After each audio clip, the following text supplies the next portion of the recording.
बीत गयो जन्म सब धोखे में।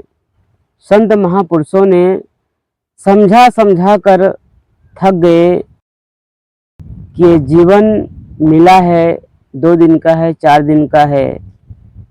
इस जिंदगी में, इस जीवन में कुछ सही काम कर लो।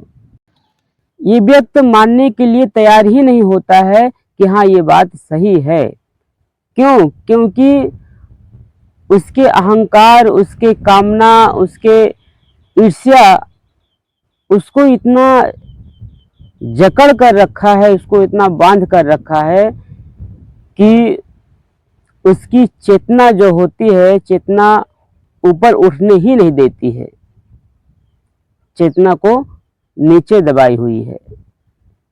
वो कहाँ सोच पाएगा, वो वहाँ तक की बात समझ ही नहीं पाएगा, उसकी चेतना वहाँ तक जाएगी ही नहीं। लेकिन ये अज्ञानी व्यक्ति, ये अंधविश्वास को मानने वाला व्यक्ति कभी समझा नहीं कि जो व्यक्ति समझा रहा है, बता रहा है, तो सही तो होगा। लेकिन संत महापुरुषों ने समझा समझा कर थक गए, हार गए। लेकिन ये मानने वाले नहीं माने, और सुधरने वाले ये कभी सुधरे नहीं।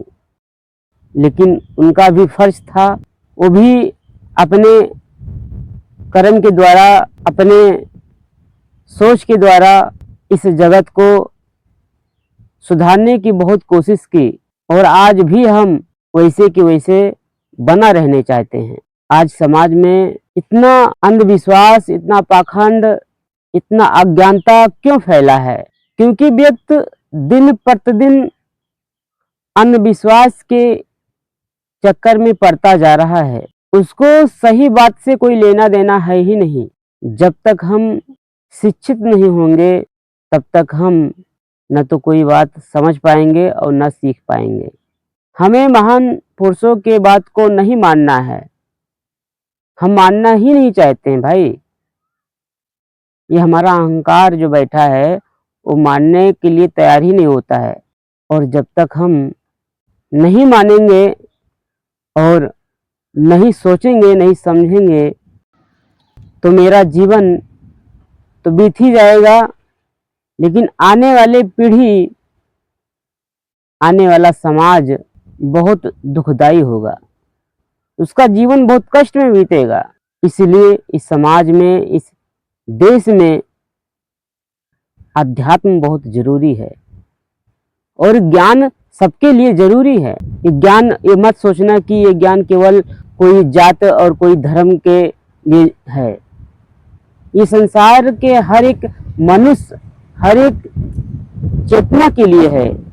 ज्ञान जरूरी है उसके लिए। अगर हम इंसान हैं तो हमें ज्ञान की जरूरत है, और अगर हम इंसान नहीं हैं तो ज्ञान नहीं चाहिए। जानवर है, जानवर को ज्ञान नहीं चाहिए, उनकी चेतना वहाँ से उठती ही नहीं है। लेकिन हमारी चेतना उठ सकती है।